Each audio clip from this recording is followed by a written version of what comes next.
আপোনাৰ মাজতে আহি পালোঁ। আমাৰ লগতে অসমৰ মন্ত্ৰী তাৰ বহুত ফলেও আছে, আপোনাক নাজানে, তাই অসমৰ আইন মন্ত্ৰী হয়। বহুত মানুহ এইটো নাজানে। ৰঞ্জিত দাস ডাঙৰীয়াতো আগত বিজেপিৰ ষ্টেট প্ৰেচিডেণ্ট থাকিছিলে, চবে জানে। আৰু আপোনাৰ লোকেল বহুত এক্টিভ MLA ডাঙৰীয়া আৰু যিমান ইয়াতে আজি পূজাত থকা আৰু অৰ্গেনাইজ কৰা আৰু কালচাৰেল পাৰ্টি যিমান আছে চবক মোৰ ফালৰ পৰা নমস্কাৰ।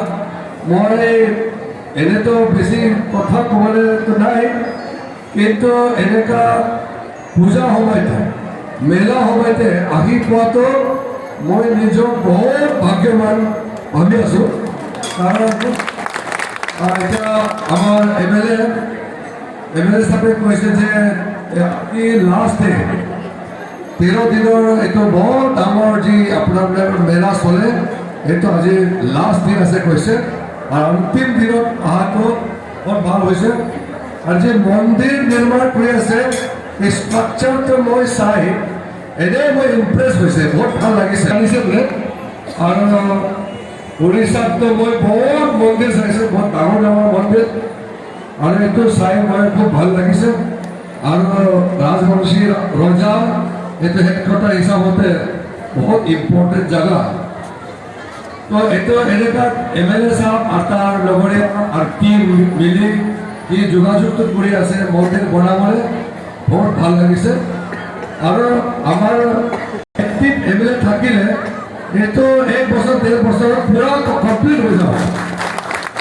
সেইটো কাৰণে মই আজি ৰে ডাঙৰীয়াক আকৌ মোৰ ফালৰ পৰা মই কংগ্ৰেচুলেশ্যন জনাইছে যে ভাৰতত আপুনি MLA থাকোঁতে এনেকুৱা মন্দিৰ কামটো নিৰ্মাণ কৰি আছে। মই অৰুণাচল প্ৰদেশৰ পৰা আহিছোঁ আৰু অৰুণাচল অসম একেই নিচিনা আছে আমি। আৰু মই মন্ত্ৰী ভাৰতবৰ্ষৰ মন্ত্ৰী হ'লে মোৰ মনটো সদায় অসম অৰুণাচল নৰ্থ ইষ্ট কাৰণে ভাবি থাকে। তো বিজুলীত আহি ফাৰ্ষ্ট টাইম মই এনেকুৱা পাব্লিক মিটিং আৰু এইটো মেলা লক্ষী পূজা মেলা এনেকুৱা সময়ত আহি পোৱাটো খুব ভাল লাগিছে।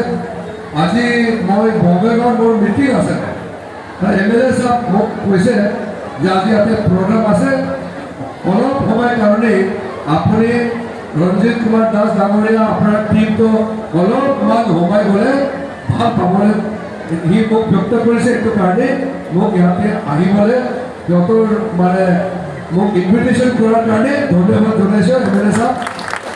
আৰু আমি প্ৰাৰ্থনা কৰিছোঁ আমাৰ দেৱী আমাৰ ভগৱানক প্ৰাৰ্থনা কৰিছোঁ যে বিজলী আৰু গোটেই অসমটো শান্তি থাকিব লাগে আৰু বিকাশ ডেভেলপমেণ্ট হৈ থাকিব লাগে। ল'ৰা ছোৱালীৰ ফিউচাৰ পঢ়া লিখা বেমাৰ আজাৰ নোহোৱাৰ কাৰণে প্ৰাৰ্থনা কৰিছোঁ। মই বেছি কথা নকওঁ, ফিউচাৰতে অসমৰ কাৰণে আমাৰ জেগাৰ কাৰণে যিকেইটা দৰকাৰ হ'ব আজি ডাঙৰীয়া মোক ক'ব পাৰে, ৰঞ্জিত দাস ডাঙৰীয়া আছে, আমাৰ পাৰ্টি মানুহ আছে, মোক যেতিয়া দৰকাৰ আছে মোক ক'ব পাৰে, মই যি পাৰে সহায় নিশ্চয় দিম।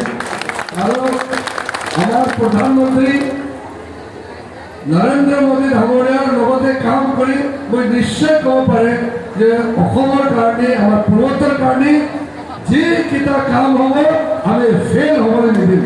যে হাইৱে হওক, মাইকীবিলাকৰ কাৰণে কাম হওক, বাচ্চাবিলাকৰ কাৰণে হওক, খেতি বাৰী হওক, আমাৰ খেলা ধূলাৰ কাৰণে ইউথ কাৰণে হওক, যিয়ে কাৰণে হওক স্কিম কেইটা দিয়াটো আমাৰ জিম্মেদাৰী আছে। এইটো আমি চাই থাকিম আৰু ভৱিষ্যত আপোনাৰ মাজতে টাইম পালে মই আকৌ আহিম। বহুত বহুত ধন্যবাদ। জয় হিন্দ।